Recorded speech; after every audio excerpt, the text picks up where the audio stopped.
When a man is affectionate and treats his wife with tenderness, then the woman naturally directs her affection towards her husband. A woman possesses the energy of love. She can channel it toward her husband or another man. It all depends on who treats her with tenderness, affection, and care. Imagine a husband who provides for his wife, working, earning money, raising children, but doesn't treat her tenderly and affectionately. Imagine, at work, a colleague looks at her kindly, listens to her complaints, spends time with her, pays attention to her, and speaks to her with warmth. Overall, he behaves very tenderly and warmly with her.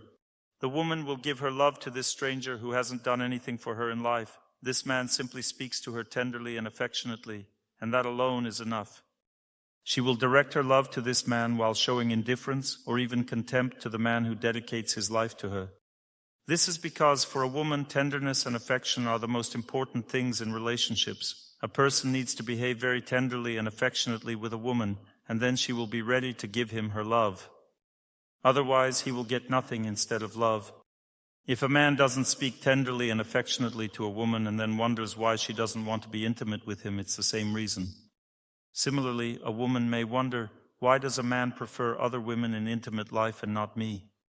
Because she doesn't respect his opinion. When a woman doesn't respect a man's opinion, insults him with her behavior, and fails to show respect, he loses intimate interest in her.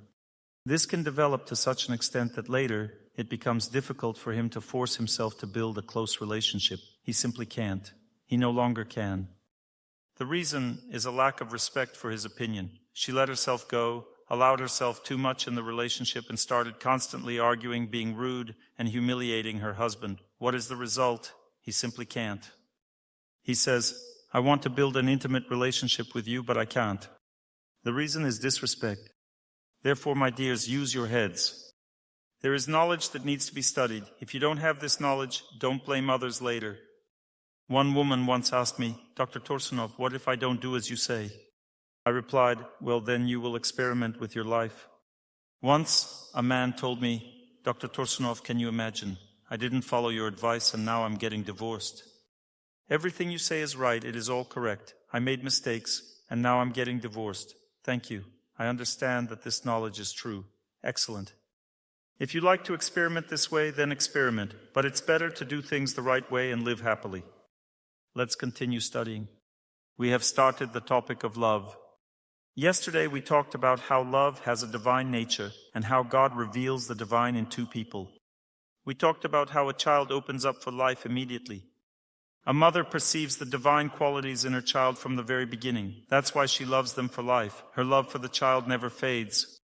If a husband loves his wife, then through his wife's eyes he also sees the divine qualities of that child, and his love for the child lasts throughout his life. But if a man doesn't love his wife, then he will not deeply feel his child. He won't perceive the child's divine qualities.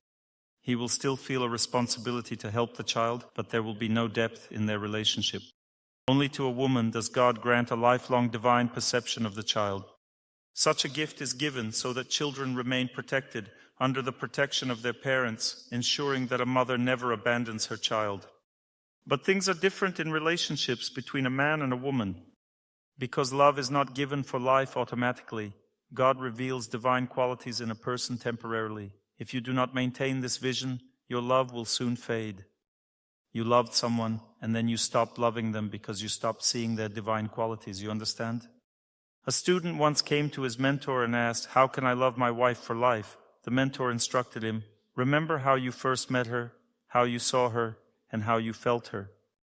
Look at her with those same eyes. Remember that first meeting, and look at her with those eyes for life, and you will recognize what is most important in her. Everything else you learn about her afterward is not deep, not truly important.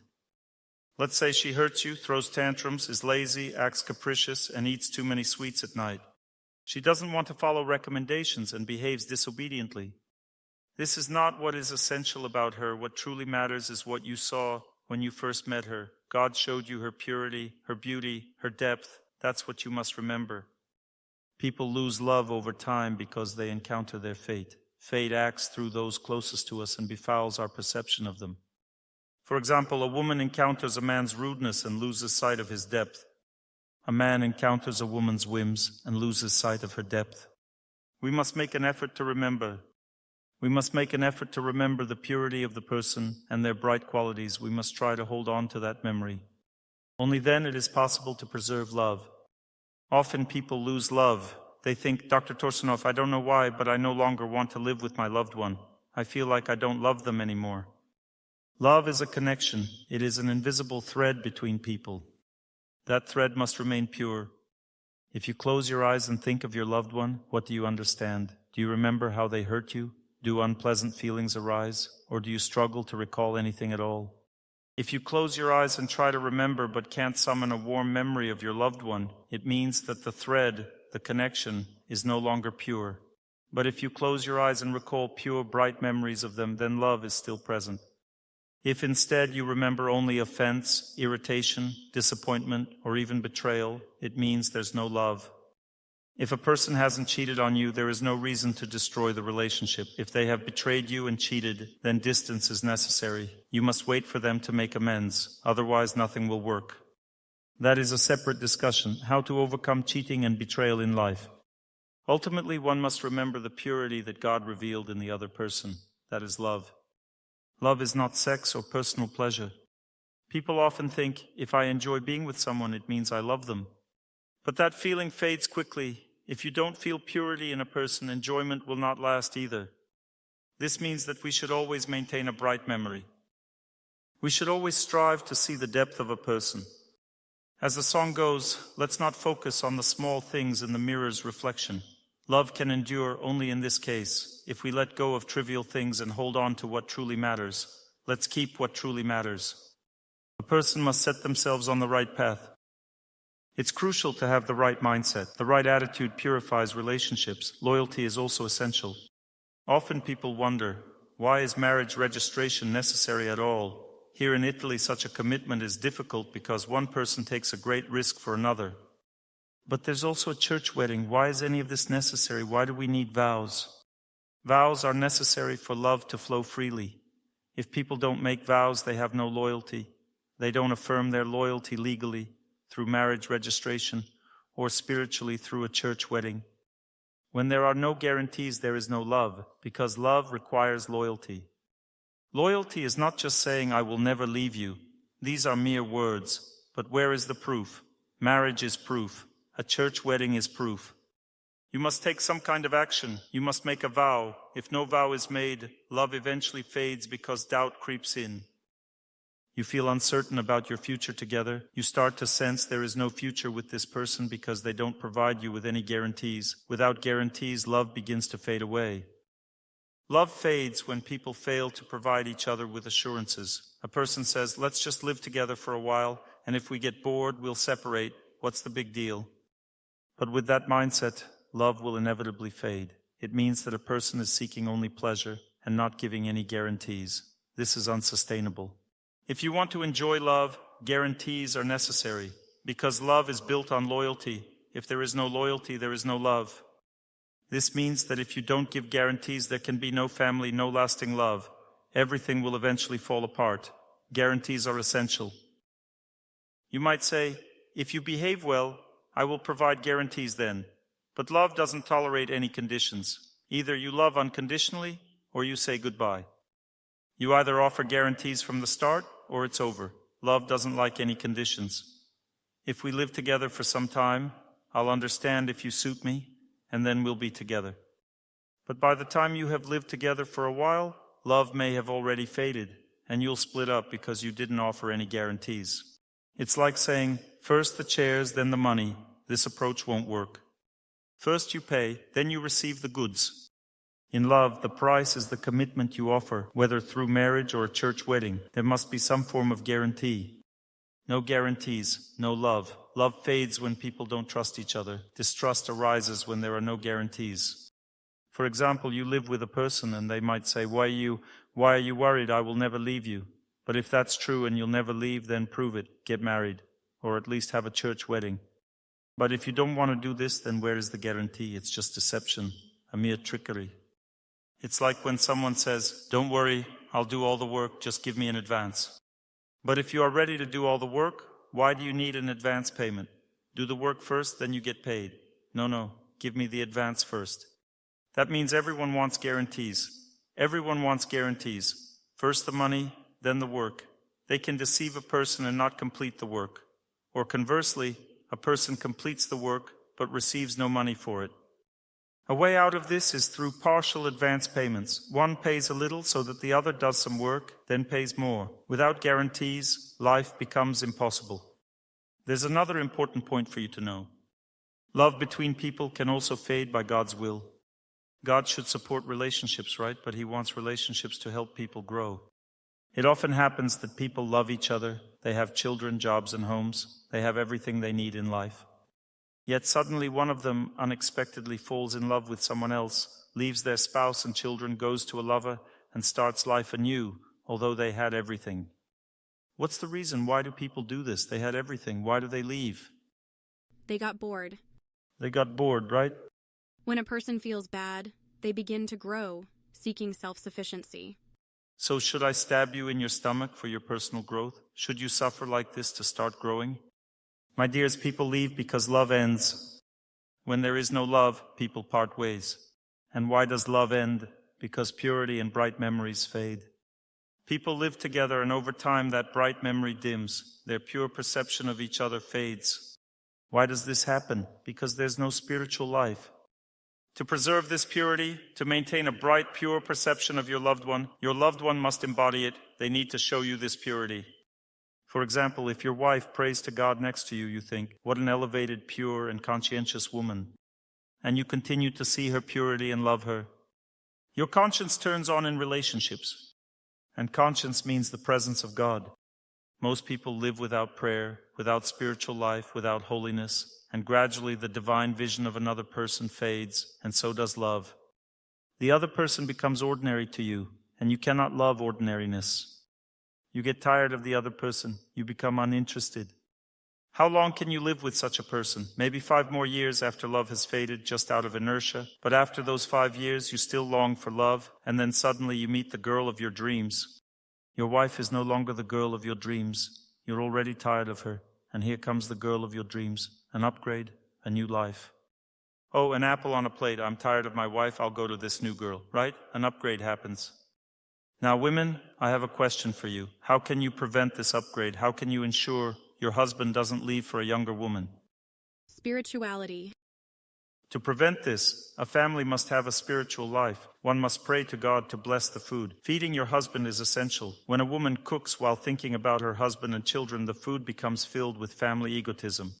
This morning we had an online discussion about egotism. We explored how crucial and profound this topic is, understanding egotism and how it destroys life. When a wife constantly cooks only for her husband and children, she fills the food with family egotism. Egotism will always extinguish love.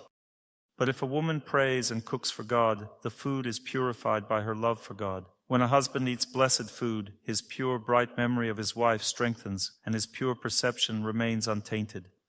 Food prepared with prayer cleanses the family of family egotism. This is a very subtle concept, difficult to grasp.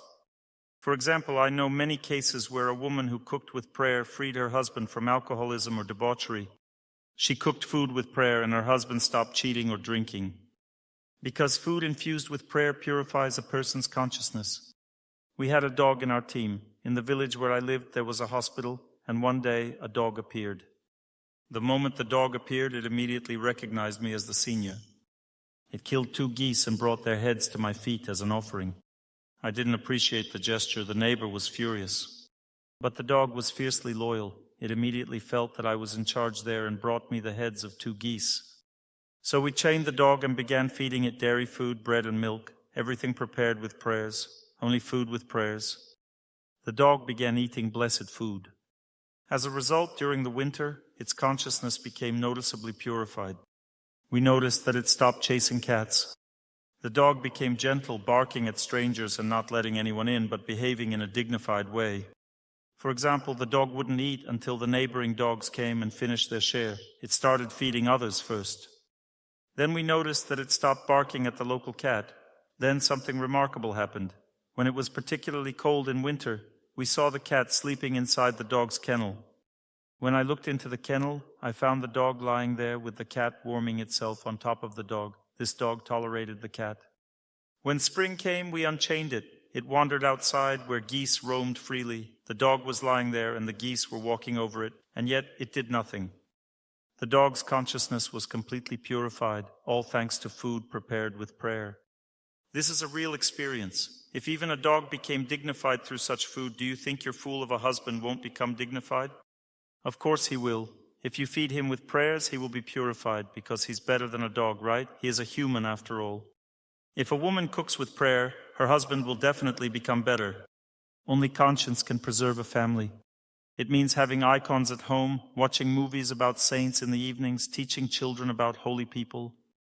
If your husband also watches movies about holy people, he won't leave you, because his conscience will awaken.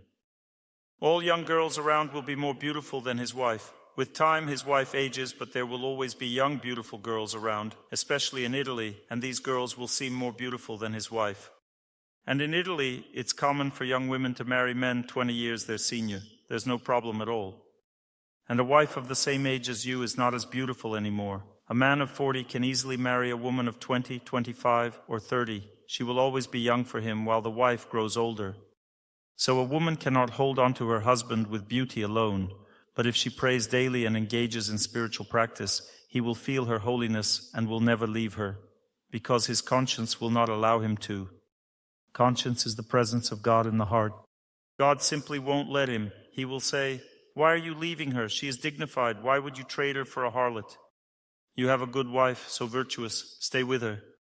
This is how divine guidance works within a man's conscience.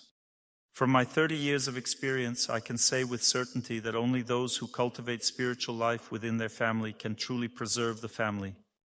For everyone else, love ends. Even if a couple shares a joint business, wealth, or material success, love still ends. I have seen incredibly wealthy people destroying their family and their business, ruining everything they built together because of love. They didn't preserve their love because they didn't practice spiritual life in the family. Without spiritual practice, they lost each other. When love is lost, everything in life falls apart. There are no guarantees in life without God. None. Now, there is another important truth you must understand. Human life in general is meant only for spiritual growth. We are here temporarily on this earth. In just 10, 15, 20 years, you may no longer be here. But even when the body perishes, the soul doesn't die. A person continues to exist in their subtle energy body, experiencing themselves just as they did in life. When my mother-in-law passed away, she wept in her subtle energy body for 3 days. I saw her in her subtle energy body. She wept for 3 days. Then her subtle energy body began to restructure for the next life. I prayed for her and helped her restructure her subtle energy body. After 2 weeks, a chariot arrived and took her to heaven, to another planet. She had lived a righteous, pure life, and she was taken to heaven. She remembered me. She thought about me. I prayed for her all this time. But about 40 days later, when they had already brought her there, and her soul entered a new mother's womb, she forgot me. A new life had begun for her. I continue to remember her, and she feels this, but she doesn't understand this connection anymore. I became like a guardian angel for her. I pray for her, but she doesn't remember me anymore. My dears, we are here only temporarily. And if a person prays to God, does good deeds, and lives a virtuous life, in the next life they will ascend higher beyond this earth. There in heaven, where my mother-in-law now lives, the lifespan is 160 years, and the atmosphere is far more beautiful than anything we know here on earth. That means that she is on that planet or on Earth? She is on that planet. In another mother's womb? Yes. Is there life there too? There is life everywhere. There are many different planets in the universe. There is life there too. There are heavenly planets. There are hellish planets. In hell there is more suffering, and in heaven there is more happiness.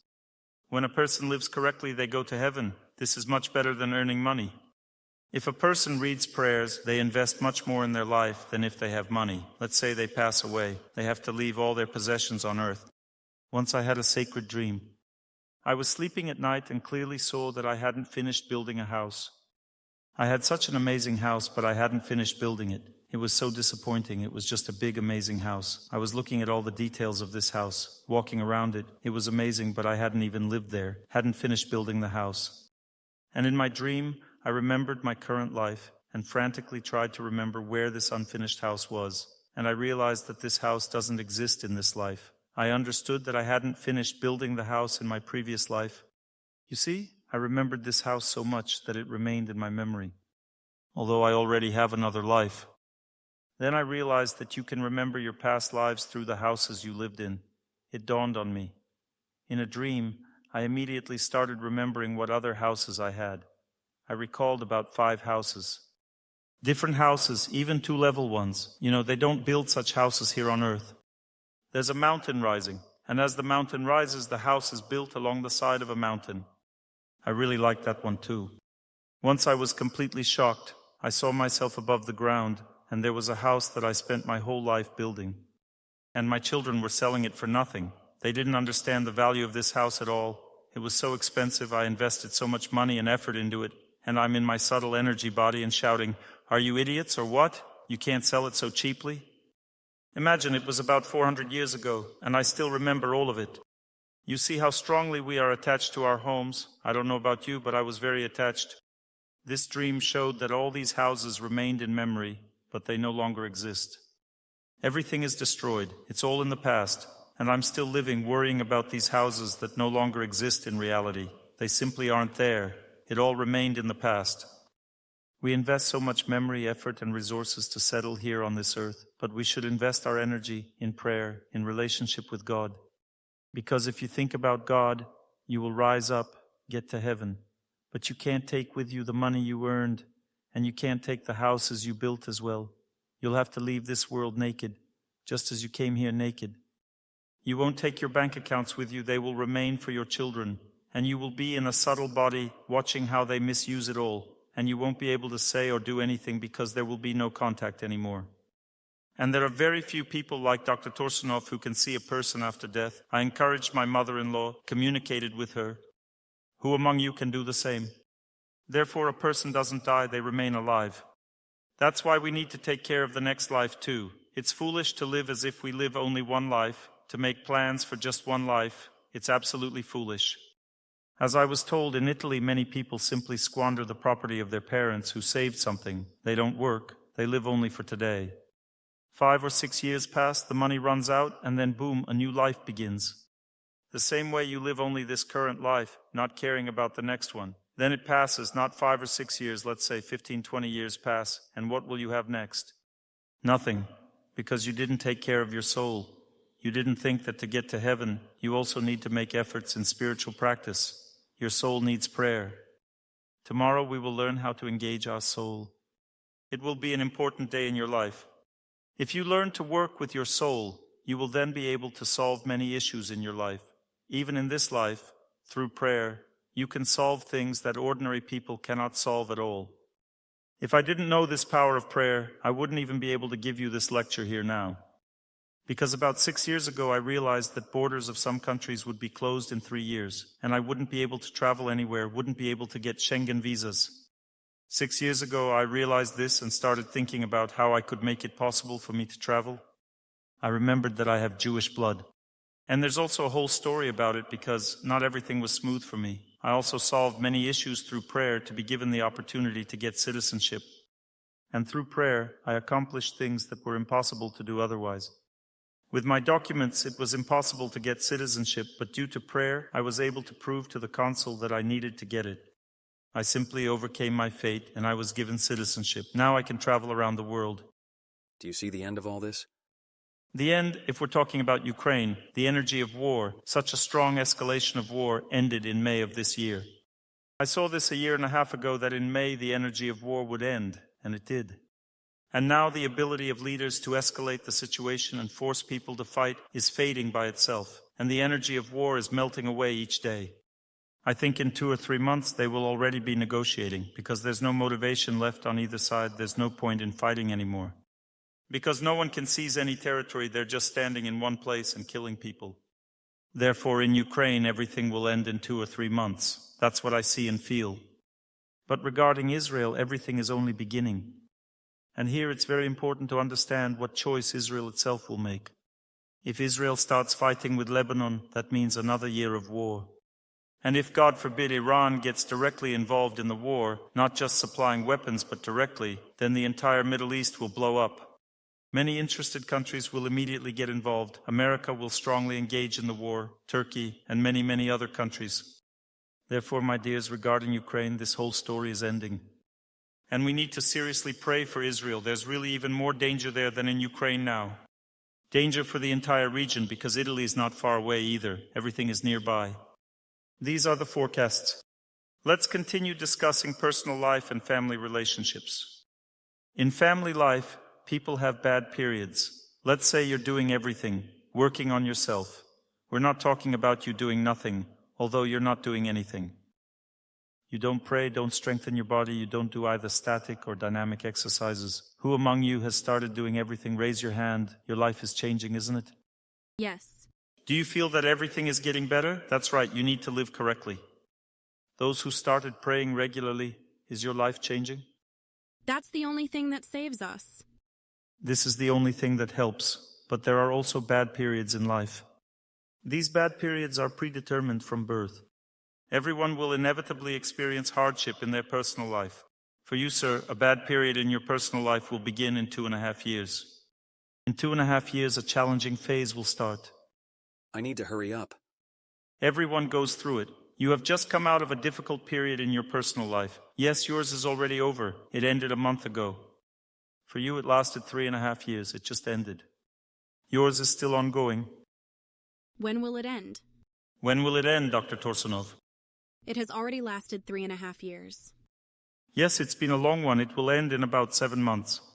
That's all, my dears. That's all. Calm down. What about me? And me? Calm down. That's it for now. I was simply telling you that difficult periods are inevitable. When a difficult period comes, a person must use all their skills. One must learn to respect their loved ones and fulfill their duties. One must learn to act with kindness and tenderness, to understand how the energy of love works because it thrives in a playful atmosphere.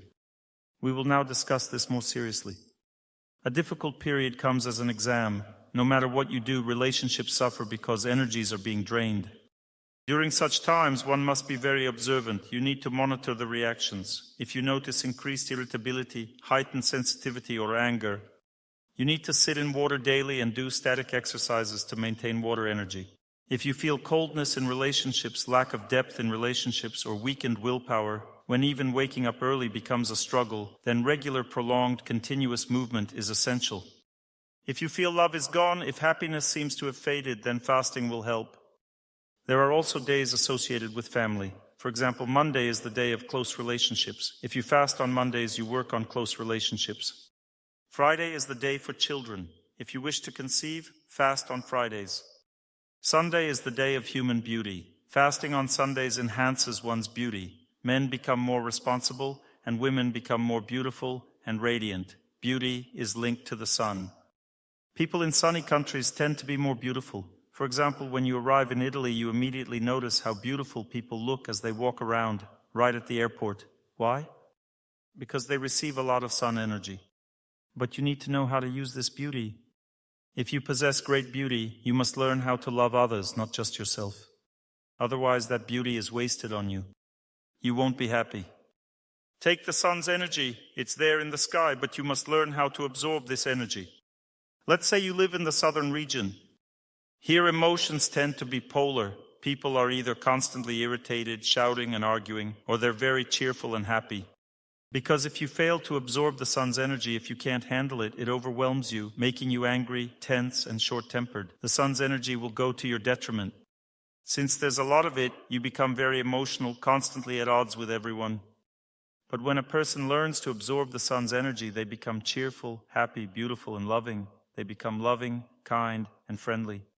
This polarity is very evident here in Italy. Nowhere else have I seen two people speaking simultaneously. In Italy, two people stand face to face, both talking simultaneously. I have only seen this happen in Italy. Typically, one person speaks while the other listens, but in Italy, both talk at once. I saw this. It surprised me very much. How is it possible that people talk simultaneously? It's the sun's energy. When there's an abundance of it, people gesture wildly and talk simultaneously. To love, one must channel the sun's energy correctly. Only two things are needed. First, optimism. Second, fasting. The energy of the sun fades when a person consumes too much meat and overeats at night. Through fasting, one becomes more attuned to the sun and more cheerful. If a person follows proper evening eating habits, they will experience greater happiness in life. Overeating at night weakens the sun's energy, causing them to wake up in the morning in a bad mood. What if you're hungry in the evening? If you feel hungry in the evening, drinking green juices is a good option. Even if you drink a lot, it won't have a negative effect. Certain foods do not extinguish the sun's energy. These include vegetables, fruits, greens, dried fruits, and honey. However, consuming dairy, grains, or meat at night suppresses the sun's energy. Fasting increases a person's optimism, because if you don't eat and remain pessimistic, it feels unbearable. Somehow, when you don't eat, you must at least be happy. Otherwise, you'll feel completely depleted. When someone does not eat, their body naturally switches to solar nourishment. When a person doesn't eat, they are nourished by the sun. This means they are sustained by joy because the sun is the energy of joy. This energy of joy manifests differently in men and women. For instance, a man rejoices from within himself. He generates the sun from within himself. A woman, however, must love others to cultivate the sun's energy. She needs to love people. What does a cheerful woman look like? When a woman is in a good mood, how is it expressed? She finds people pleasant. She smiles at everyone and people seem pleasant to her. She looks around, walks, and finds people pleasant. She likes people. This means she is radiating sun energy, exchanging it. If a woman dislikes those around her, she loses her beauty. A beautiful woman is one who genuinely likes people. When a woman likes people, she becomes beautiful. If she doesn't like people, she's not beautiful. A woman's sun energy and the exchange of sun energy comes from her liking people. It manifests in her ability to smile and love. This is feminine sun energy. For a woman, sun energy is about warmth, smiling, and loving everyone. It is her ability to perceive people or nature with happiness. If a woman has an active sun energy exchange, she will be happy in her family life. What does a woman who can absorb sun energy look like? A woman absorbs sun energy either through people or through nature. How does a woman receive sun energy from nature, for example? She must learn to love nature.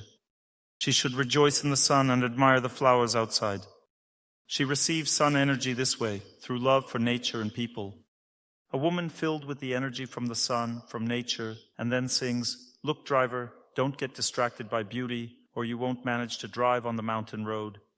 Once she is filled with this energy, she blows men's minds away. A woman gets filled with nature's energy through joy, by appreciating people and nature. How does a man get filled with energy? Have you ladies figured out how to fill yourselves up? Love the people around and find joy in everyone. The key is that when you love people, you naturally get filled with the sun's energy. If we talk about the moon's energy, how to strengthen the moon's energy, for a woman, moon's energy grows stronger when a woman allows herself to be loved. For example, if someone likes her, she smiles, feeling pleased. This is the moon's energy at work. But when she loves the people herself, that is the sun's energy. Now, how does sun energy work in a man? It works through cheerfulness. When a man is in a good mood, very cheerful and enthusiastic, his sun energy circulates properly. What comes to mind when you hear cheerful woman? What does she look like? What does a cheerful woman look like? How does a man express a good mood? She is caring. Exactly. A cheerful woman loves everyone and cares for everyone. And what does a cheerful man look like? La la la, oh ho ho. This is male cheerfulness. Try to sing like that, ladies. Can you do it? We sing like that in church. Yes, but in church you don't sing quite like this. This is not a woman's song. For a man, cheerfulness is la la la. He is an optimist. Women, when they are joyful, love people. When women love flowers and people, this is feminine joy. This is how a woman absorbs the sun's energy. If a man is not optimistic, it means he doesn't absorb the energy of the sun, and therefore he is not beautiful. A beautiful person absorbs the sun's energy. If a man lacks optimism, he is not beautiful. If a woman doesn't love people, she is also not beautiful. If she doesn't react happily to people, she is also not beautiful. Beauty is the energy of the sun. If you want results, you should fast and spend time in the sun in a joyful mood. If you're in the sun but filled with negative thoughts, the sun will harm you. This is how sunstrokes happen, when a person stands in the sun and thinks about negative things or is afraid of the sun. When you are in the sun, you need to be happy about the sun. You need to embrace it with joy, not fear. Sometimes a person is overly joyful, and it becomes overwhelming. You might think, Lord, how much longer? They're really getting on my nerves. The same applies to the sun. When it's too bright, you might think, how much longer? That's enough. I can't take it anymore. It means it will get even worse. At that moment, sun energy turns into toxins. That's why if you live in a hot, sunny country, you must learn to always appreciate the sun. Never think that it's bad that it's hot. Here's another tip. On hot, sunny days, spend more time in water. Being in water cools you down and prevents overheating. But when you step into the sun, remember, if you stay in a stuffy place, your sun energy gets depleted. If you spend time in bright sunlight, especially at sunrise, your body's sun energy gets restored. In other words, if you are in a hot country, you must spend some time in the morning sunlight without a head covering. This helps to restore your sun energy circulation in your body. After some time, the heat won't overwhelm you at all. Heat becomes exhausting when a person doesn't spend time in bright sunlight and instead always stays in stuffy environments. This depletes their energy. Stale, indirect sunlight weakens you. It's low-quality sun energy. It befouls and depletes you. Direct sunlight provides high-quality sun energy. However, you can only handle it properly when paired with water. Therefore, you need to first stay in the water, then go out in the open sun, remain in the sun, and then go back to water again. Your entire day will go well. You won't feel stuffy. You need to know that if you live in a sunny place and often feel sad, you're harming yourself. Negative emotions can lead to serious health issues like cancer and infections. When the viral infection started, many people with low spirits died immediately, especially in Italy, because excessive sun exposure weakens immunity and causes inflammation when combined with fear. This happens if a person are not cheerful. Fear makes things even worse. When scare stories spreaded, even more people died. Because when people panic during an epidemic, the sun works to their detriment. Their immunity drops further. That's why when an epidemic starts, you shouldn't be scared or live in fear. You need to maintain a cheerful, optimistic attitude. People live like that here. The Italians smile at everyone. They smile, and that's good. It means they are sunny, cheerful people. Love also requires energy. If you are pessimistic and don't love others, your personal life and relationships will also deteriorate. Relationships will be lost. Understanding how the energy of love works is essential. People generally fall into three categories. There are people who are indifferent by nature. They're not interested in anyone and have no relationships. They don't build relationships with anyone. They live by themselves. Their lives revolve around work, home, and television. They are indifferent people. Such individuals will never live with anyone. They will never have a family because a family cannot exist between two indifferent people. The second category is principled people. Their love fades because love cannot exist in a rigid, principled environment. Some women prioritize her personal female rules over their relationships, pursuing their female truth. Let's say a man behaves rudely, and you say, "You're such a jerk, talking rudely. Speak gently to me." You're putting your female truth above everything. Or, "You're a slob. Stop making a mess in the apartment. I clean everywhere. Keep it clean. Make your bed. Don't smack when you eat. Eat quietly." And so, you keep nagging. He can't take a step, can't make a sound while eating, can't do anything without being corrected. Everything must be neat and perfect. He'll go crazy next to you. He can't take a step. Everything is wrong. You didn't wash the plate. You didn't wash the plate properly. He washed it 5 times already. It's not enough for her. So she makes him wash it again because she found a crumb. A woman keeps nagging. "You cut the cucumbers too big. Make them smaller, even smaller. Why did you mop the floor but not around the legs of the furniture? Clean around the legs." At some point, he starts to think, "I need to escape. She's driving me crazy." She does this because she's defending her female rights. "Speak more gently, even more gently, even more gently with me. You're talking rudely. Smile."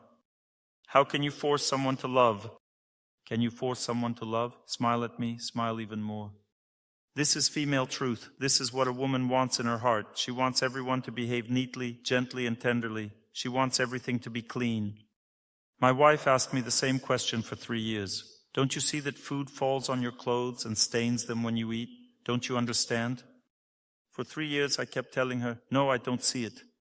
Because when I eat, I am thinking about saving the world. I don't have time to pay attention to food because I'm not a woman. I am thinking about how to help people while I eat. And so, food drips down my lip onto my clothes. After 3 years, she stopped arguing and simply started putting an apron on me during meals. And just like that, all problems were solved. Everything drips on the apron and it's fine. And I continue thinking about saving humanity while eating. Because I was born a man, not a woman. She stopped scolding me. She just put an apron on me and that was it. She knows there's nothing she can do to change it. Not that all men necessarily spill food on their clothes. Some tear their pants instead. They walk, catch a corner, and suddenly, rip, some forget to take off their shoes. They come home and walk straight into the kitchen with shoes on. Some eat whatever and need to be controlled. They can, for instance, devour an entire loaf of bread at once, without water, without drinking, no problem. And then they have constipation for 3 days. I can eat it and have no constipation. This gentleman eats it and has no constipation. But then he can't get out of bed in the morning. And his wife suffers from this all the time. She suffers. She doesn't like it. There's always a war between male and female nature. Men don't like that women's moods constantly change. A man's mood stays the same. He wakes up in the morning and his mood stays the same all day. But a woman can't have a constant mood. It shifts. For example, she says, "Today we'll go to the movies." Half an hour before leaving, she changes her mind and says, "We're not going to the movies." He has already bought the tickets, arranged everything through connections, secured good seats, and coordinated with friends to go to the movies together. And then she says, "That's it, we're not going." He asks, "Why aren't we going?" She responds, "I'm not in the mood anymore." But he doesn't understand how female nature works. If she's not in the mood, she'll go and feel miserable the entire time. She can't go to the movies without being in the mood. She'll ruin the experience for everyone at the movies and won't want to sit there. She's not in the mood. Her mood is gone. She can't go to the movies and she insists, "We're not going to the movies." Or take the classic jokes about pregnant women. She says, "Buy me some ice cream." He buys it. "No, I want a pastry." He gets a pastry. "No, I want ice cream again." And everything keeps changing. Now she wants one thing, then another. He can't keep up. This is how a woman's psyche works. It is constantly shifting. Or take the phenomenon of love and indifference. This really confuses men. They absolutely don't understand this bizarre female trait. For instance, a woman comes to her husband and tells him, "I love you so much, I adore you." She hugs him, kisses him. A week passes and she declares, "I don't love you. In fact, I never loved you. I don't even know why I married you." And she's absolutely convinced of it. A day passes. The next day he asks, "Should I pack my suitcase?" She responds, "Why pack a suitcase? Everything's fine. We're good." He says, "But you don't love me." She dismisses it. "Why are you listening to that? I was just in a bad mood yesterday. That's why I said that. Today I'm in a good mood." And he absolutely cannot understand. How is it possible? One day love, the next day no love. But that's how it works with women. Raise your hand if you are a woman who has ever felt at some point that you don't love your husband, only to suddenly love him again later. It changes just like that. Some women experience changes in desires, some in their feelings of love and indifference. And then there is the phenomenon where a woman suddenly wants to do something nasty to someone close to her, without any logical reason. For example, her mood is ruined, he offended her, and she just wants to make him feel bad. Raise your hands if you have done something just to make him suffer. No logic, just the urge to hurt him a little. He asks, "Why are you doing this?" She has no explanation. She just wants to make him feel bad, that's all. That's how female nature works. Of course, men have their own quirks too. For example, standing on principle. Men may stand on principles.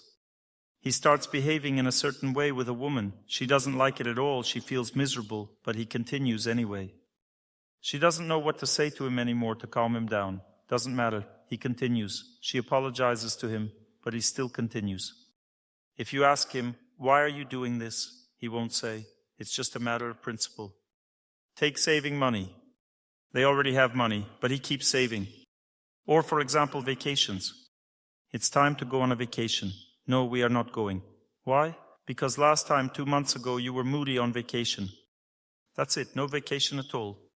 And she hasn't been moody for ages. Everything's fine now. We still won't go to the seaside.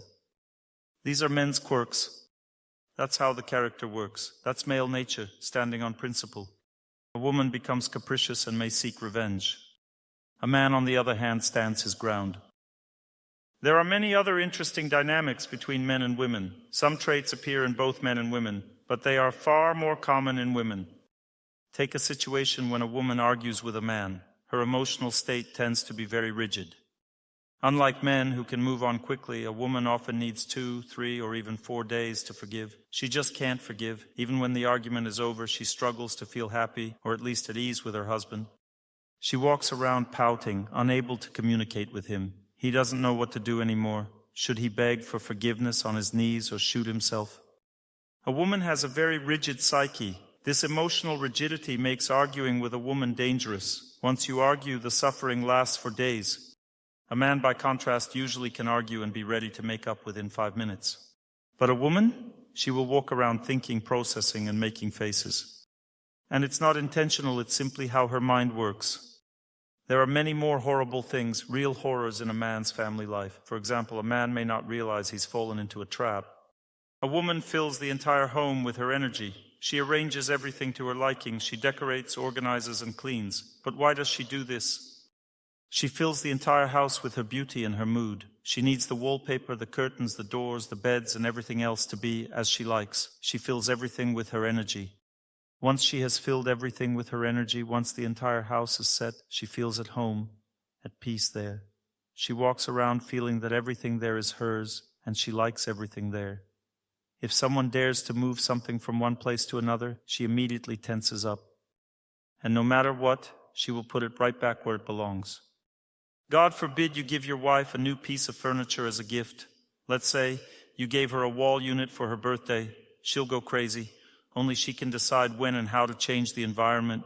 She can't accept something different.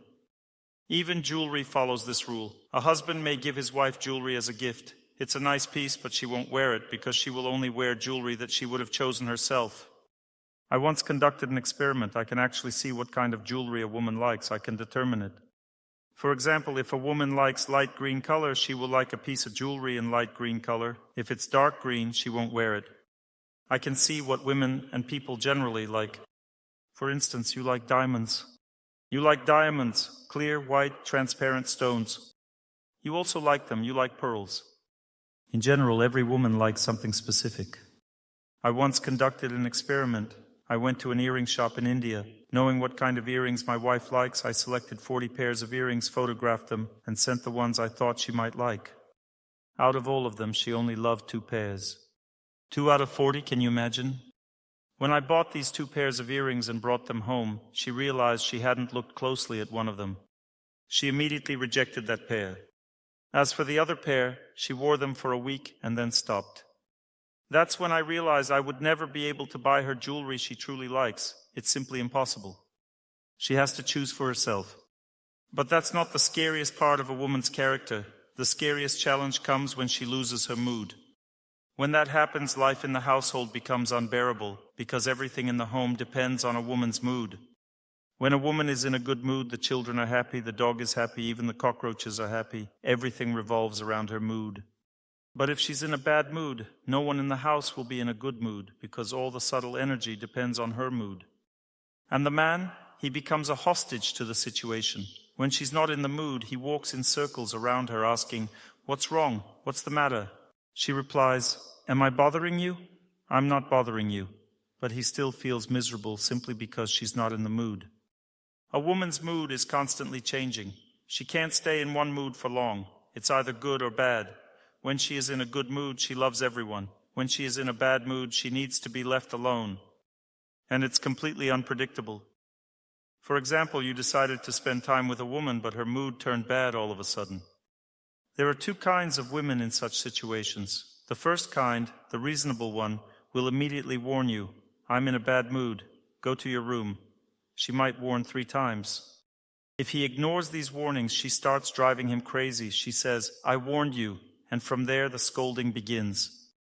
Then there is the second kind, the unreasonable one. When this kind of woman is in a bad mood, she doesn't give warnings. She just starts picking on him for no reason. She just starts picking fights over nothing, and suddenly he becomes the bad guy. Finding a reason is the easiest part for her. I'm simply describing the joys of family life here. The kind of situations that can occur in general, the dynamics between men and women. Women have another interesting characteristic. A woman is born for happiness. A woman is inherently designed for happiness. And who do you think understands it best that she is born for happiness? She does. Now imagine a scenario where suddenly her happiness is gone. There is another thing about women. A woman cannot be a bad person. She simply cannot be bad. From the moment a little girl is born, she constantly shows everyone that she is good. She wants to be good for everyone. She smiles at everyone. She's so nice. People tell her, "Oh, what a good girl." And she agrees, "Yes, I am good." A woman can only be good. If someone tells a woman that she is bad, they destroy the very foundation of her existence. A woman cannot be bad. She will never agree that she is bad. When a woman's mood is spoiled, she feels bad. Since she's good, it means someone else is to blame for her feeling bad, and that someone is her husband. Whenever a woman feels bad, she drives her husband crazy. She is absolutely sure that he is to blame for this. She has no doubts. Why does a woman feel bad? Simply because her mood changed. But who's to blame? The husband. And that is why a man's biography is a short one. A man has a very short biography. He was born, lived feeling guilty, and died. A woman, on the other hand, can never be guilty. She's always good. Therefore, the husband is to blame. And that's why a man sooner or later gets used to always being guilty, because he has no choice. If he doesn't get used to it, then there will be scandals all the time. He needs to agree that he is always guilty. Let's say a man and a woman had a fight. Whose side will the children take? Mom's. Mom's. And the dogs? Mom's. And the cats? Mom's. And the cockroaches? Only mom's. Only mom's. So you see, everyone around thinks that a woman cannot be guilty. I conducted an experiment once when a man and a woman came to me. My subordinates, well, not subordinates, I'm their mentor. A man and a woman came to me to complain about their life together. Which one do you think I am going to scold? So you are the same way? Because the woman bats her eyes, she looks so innocent. She looks at me, she's just an absolute angel, she's not guilty of anything at all. And the man looks guilty, and it's clearly visible that he's guilty. Because he looks so disgruntled. She looks at me like, "Dr. Torsunov, we're happy to see you." And he's there grumbling, "Yeah, we're happy to see you." And what happens next? She starts complaining because she remembers everything down to the smallest detail. He doesn't remember anything. He can't really say anything properly. She tells everything. It turns out she's not guilty. He's guilty all the time. Now, if a woman behaves properly with her parents, let's say it's clear to the woman's parents that she's never at fault. This goes without saying. Her mom and dad are on her side without any discussion. And if she loves her parents, then even her father-in-law and mother-in-law are on her side too. They tell their son, "Listen, treat your wife properly. What do you think you are doing?" And so she keeps nagging and nagging her husband until he doesn't know what to do anymore. Eventually, he finds someone else. I have a question for you ladies. Who do you think finds it easier to meet someone, a man or a woman? A man. So 2 months pass for a man, and he already has another woman, because all women are good. All women are good, so he found another good one. All men are bad. It's harder to choose from bad options than from good ones.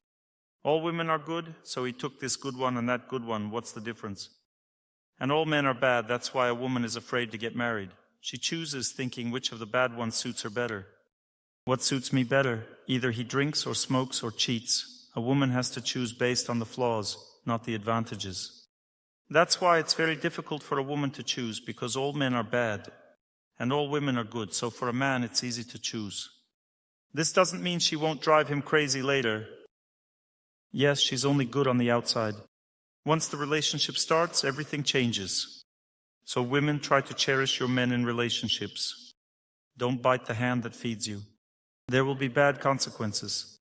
A woman bites the hand that feeds her and then cries. But why? Because then she suffers. She loses her husband and stays alone. My dears, a woman must try to compromise and be patient in family life to avoid losing her husband, because family is given through a woman's energy. A woman experiences more happiness in the family than a man. She enjoys her children, the atmosphere, the care, and the things her husband provides for her. This is her family life. This is her life as a woman, basically. That's why she needs to cherish her family, not abandon it, because otherwise years of loneliness will follow, and it will be very hard to find someone new. If a man ends up alone after 2 months, he's already with someone else, but she will remain alone for a long time. Therefore, women, cherish your family. You already have everything you need to do so. You can adapt. A man has a very hard time getting used to someone. It's easier for a woman to adapt. Deep down, of course, a woman accepts a person very slowly, but she adapts very quickly and can quickly adjust to a person. She makes him feel comfortable and pleasant. It's easier for her to adapt and get used to someone. So create an atmosphere. Relationships and communication are feminine energy, not masculine. Masculine energy is all about business relationships. A man finds it easier to navigate work, while a woman finds it easier to navigate family life. That's why God gave women the wisdom to know how to adapt to and understand their loved ones, to guide them, influence them, and even adjust them to herself. A woman should learn this. It's not that women are bad people and men are good. Men also have lots of their own quirks. For example, a man has habits. This is something that is very difficult to fight against. The main issue for men is tension. All men struggle to relax and unwind. And sooner or later, if a man doesn't remove tension through training, through water, through fasting, he must remove tension through healing practice. It is for every man. But if he doesn't do this, then he develops a bad habit. A lack of water energy leads a man to drink alcohol. A lack of air energy leads him to smoke. A lack of solar energy leads him to cheat. A lack of air energy can also lead to gambling addiction or an obsession with watching TV all day long. A lack of water energy results in staying up late and struggling to go to bed on time. This affects both men and women. A lack of sun energy leads to drug addiction or gambling. A person begins to gamble for large sums of money. Overeating at night is mostly a female habit, eating sweets before bed. This is due to lack of water energy when a woman eats a lot of sweets at night. This eventually harms her pancreas. It can lead to diabetes, obesity, or hormonal issues. This is a big problem for women in modern society, an unhealthy relationship with sugar. Sweet food is very important for a woman's hormones. Women need sweet foods for their hormones, especially during their reproductive years. However, sweets should be eaten in the morning and afternoon, but not in the evening. 3 days ago, my assistants posted a reel on Instagram using clips from my lectures. It was titled, "Sweets, Death for Women." In just 2 days, the reel reached 3.3 million views. That means over 3 million people watched the reel because so many women are attached to sweets. They feel they can't live without sweets and crave them constantly, even late at night, not just in the evening. My dears, this is why it's so important to learn how to live properly, in a balanced way. It's also crucial to understand that the relationship between a man and a woman should flow in a light, easygoing atmosphere. As I've said before, being overly principled destroys energy. There are feminine and masculine principles. When people constantly argue within the family, they extinguish the energy of love. The truth of family life is not born out of arguments. You won't be able to prove anything to your loved ones. They will never understand you. They won't accept your arguments or agree with them. You will just keep clashing over and over again. To create harmony and mutual understanding in a relationship, you need a lighter style. That means turning things into a joke, finding laughter in tense moments. Even when a woman says, "Please forgive me," you should respond, "You've done nothing wrong. Everything is fine." You shouldn't dramatize the situation. You should soften it. For example, if you say, "I've been waiting for your apology. You took long enough," then next time they won't apologize at all. A person changes when you encourage them, support them, tell them they're not guilty, that everything is fine. Even if they are guilty, you don't say it. You hide it from them. You need a light style in relationships. What is a light style? It's jokes, laughter. When both of you soften, then love will have a chance to flourish. Imagine a family where both husband and wife are always serious. They discuss everything seriously. They take everything seriously. Will they have love? No, because they don't know how to love. Love is the opposite of that. To love, you need a light style. Take me, for example. I'm giving you this lecture with love. Am I speaking to you seriously or not? If I started talking seriously, you'd be out of here in 5 minutes. I could say, for example, I've been coming here for 3 years, telling you to sit in water and do static exercises, and you're doing absolutely nothing. If I said it seriously, you would all leave the lecture. I speak to you very gently, tenderly, because even when sharing knowledge, one still needs a light style. I joke with you, don't I? The topic is serious, and love is a serious topic too. Family life is a serious matter, but with someone close to you, you need to behave lightly. Then the most difficult issues will be resolved easily. Use a light style when a child gets a bad grade. You should not respond heavily or dramatize the situation. You should use a light style, not a heavy one. Your husband comes home drunk. If you want to see his conscience awakened, you have to use a very light style. My dear, my beloved, you got drunk. You wet yourself, my love. Your pants are all wet. Come on, let's take them off and wash them. Get in the shower now. And he's muttering something incomprehensible. She says, my dear, go to sleep. Tomorrow I'll teach you a lesson when you're sober. Everything with kindness. Then he'll wake up and his conscience will wake up too. He will feel bad, regret it, and apologize. But if you scold him, he won't repent. He will get angry and make excuses. It will lead to more arguments, and he will get drunk again the next day. You can only truly influence a close person through distance. You should talk kindly with them. To create distance, you need to serve the person first. One woman told me, you know, Dr. Torsunov, my husband and I listened to your lectures together. I distanced myself from my husband and went to my mother for 2 weeks. He called me and said, hey, could you stay at your mom's for 2 more weeks? I'm resting so well without you. So she drove him crazy first and then distanced herself. To distance yourself, you must first serve the person. If they've become too arrogant, you can quietly step away, speak less, and avoid intimacy. Then they will start missing you. They will feel gratitude, begin to repent, and ask you to be closer again. But if you first drive them crazy and then distance yourself, they will just enjoy the break from you, and that's it. They will think, thank God she's not bothering me anymore.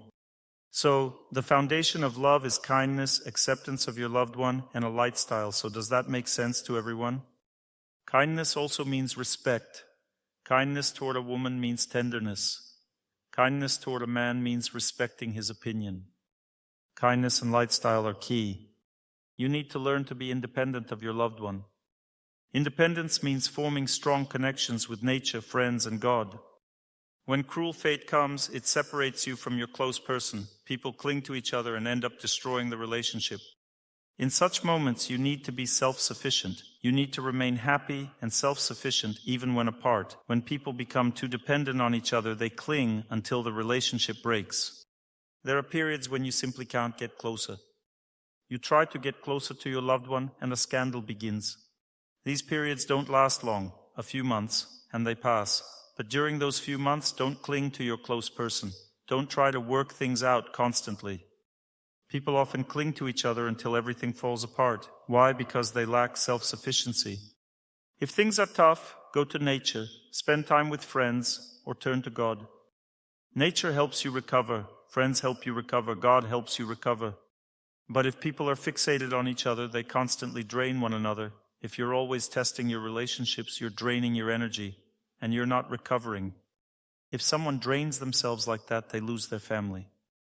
That's why we sometimes need time to recover. That's why love is made of meetings and separations all the time. Love has 2 shores.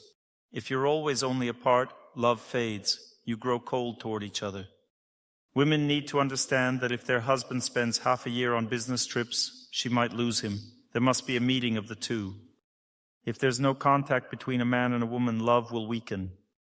There shouldn't be only one separation, but there shouldn't be only togetherness either. Some couples work together and live together. They never part. They do everything together. They are working together. They are living together. They are doing everything together. How long do you think they will last? They will explode and start acting psychotically because they've overloaded each other. That's why love requires both meetings and separations. You need to feel that you miss your close person and want to be near them. Therefore, love needs both meeting and separation. You need to feel that you miss your loved one, that you want to be near them. Then comes the meeting. But even the meeting, if it lasts too long, can become too much. Too much time together, and people get tired of each other. Some women think, I'm getting tired of him. Maybe he's not right for me. But you'll get tired of anyone if that's how you think. Any person becomes tiresome sooner or later. You need a break from them and then get closer again. Meeting, separation. If your close person becomes too presumptuous, it's time for a little separation, some distance. When they start behaving better, meet them again. When they get presumptuous again, another separation. And so it goes all the time. It shifts between meetings and separations. You understand? What questions do you have about personal life? How can a woman develop love for a man? Astrologers say this shouldn't be done. A woman's energy of love has the nature of heat. That means a woman is like the sun and a man is like butter. The woman should melt the butter. And then the butter will flow on its own. He will start courting, caring, and pursuing. When a man begins to pursue, it's because of the woman. She is the one who has melted his psyche. That means a woman doesn't chase relationships. She creates them. It's the man who chases the relationships. But by the time a man is pursuing a woman, she already knows everything. And not only her, every woman around her also knows that he has fallen in love with her. Women are incredibly sensitive to relationships. They have a built-in radar. They know who is into whom. Once I told my wife, listen, this guy told me he has fallen in love with this girl and wants to ask her out. And my wife replied, everyone already knows that he fell in love with her. Why are you telling me this? I said, but he hasn't told anyone yet. He only told me. My wife replied, so what? Everyone still knows. Then I asked, does this girl know? And she answered, of course she does. She's thinking, how long is he going to beat around the bush? It's time to open up. You understand? That means a woman ignites love in a man, but some men are just slow. They struggle to make the first move. They can't talk about their love. They can't propose. Such men need a little help. For example, if he can't make the first move, you need to stay near him a bit longer. Because he doesn't manage in time. Just when he gathers the courage to approach, she's already gone. So she stays around him longer, like it just happened, coincidentally. She goes to the store with him, then back, then somewhere else. He asks, would you like a pastry? Sure. How about ice cream? Shall we go? Let's go. Do you have time? Yes. And she just walks with him, helps him, takes care of him. Then let's say it's time for a proposal. She can say something like, did you want to tell me something? I have a feeling that you want to say something. Come on, don't be shy. Go ahead, speak. What do you want to say? And he says, well, we should formalize our relationship. We need to think about our relationship. Yes, I agree. Go on, say it clearly. Go on, what exactly do you mean by formalize the relationship? He says, well, maybe we should buy rings. Why buy rings? Come on, say what you really mean. Well, because maybe we need to get married. And when exactly do you think we should get married? You understand? You have to help him. It's hard for a man. He needs support. Your question, please. What should a woman do when she is already caring for a man and has already built her life plans around him? It's very important to understand that a woman should build relationships with a man from the very beginning in a way that leads a man to marriage. That is, he should take responsibility for her. Because once a man takes responsibility, he won't just walk away. That's how male psychology works. If a man has taken responsibility for something, he won't abandon it. But if they just live together without marriage, without any formal commitment, without any responsibility, if they just live together, then a man can find any excuse to leave. Because for a man, living with a woman is actually a kind of asceticism. If he has made a promise, if he promises and gets married, that's it. He won't give up. That's how male psychology is woven. But if he hasn't promised yet, it's easy for him to invent a reason, blame her for something, and just leave. Women take these things very seriously. And a man might just make up a story, accuse her of cheating, for example, or find some other excuse and disappear. Why do men run away from relationships? Because when relationships get emotionally close, women start to show their feelings more. They become moody, capricious. That's when it becomes difficult for a man, because a woman's psyche is very complex. When close relationships begin, some men just can't handle the emotional heat. They overheat. If he has already taken responsibility and got married, he'll think, okay, I need to endure this. But if he hasn't taken responsibility, he'll just run. That's why it's so important for a woman to push for formal commitment in the relationship. Without it, there are no guarantees. A woman becomes attached to a man, starts planning her life around the man. But a man, he only gets attached to the woman's body. And when he gets tired of one body, he starts looking for another. That's why it's essential for a woman to secure a formal relationship. If she doesn't, she has no guarantees in life. The reason he'll give for leaving can be any. He can always come up with something, accuse her of cheating, or say he's fallen in love with another woman, or simply say, sorry. That's why it's also important for women, especially young ones, to have children earlier, because children also tie a man to the relationship. Because children bind him too. These are his children. He has responsibility. He's afraid to leave them. Many men stay and keep their families because of their children. The man actually took responsibility and gave her a ring. Well, did they get married? No, they haven't gotten married yet.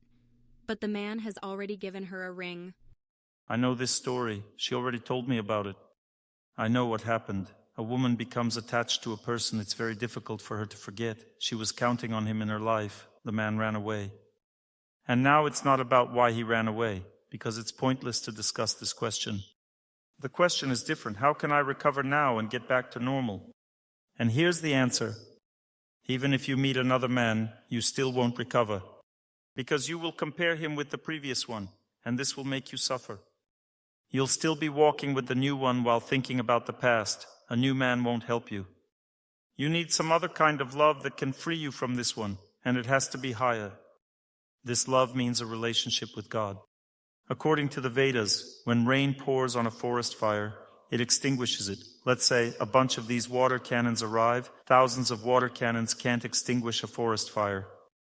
But one cloud, just one big cloud, pours tons of water, and the fire is extinguished immediately. Just one heavy rain makes the entire fire completely destroyed. A huge forest fire.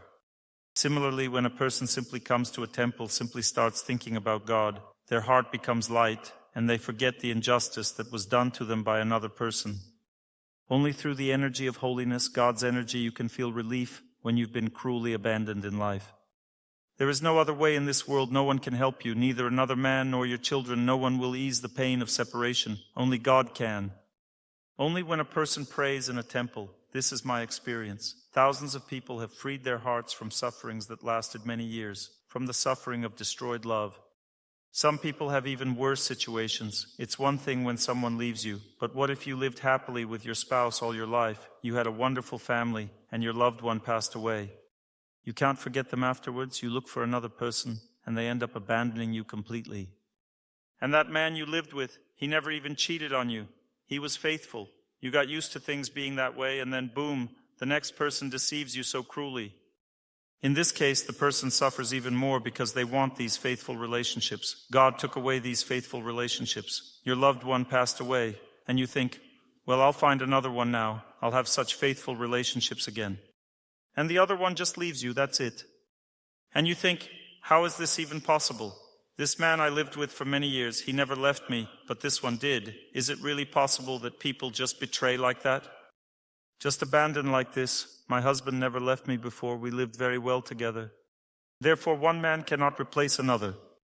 Replacement comes only from a higher love, which must be received through remembrance of God. And tomorrow we will work on this. You will feel this higher love. Thank you. I wish you all peace, love, happiness, health, and all the best in your life. To learn more on the subject of health and healing of the body, please make sure to read my health guide, available for download on my YouTube channel or on my Instagram page. Thank you very much, and see you soon.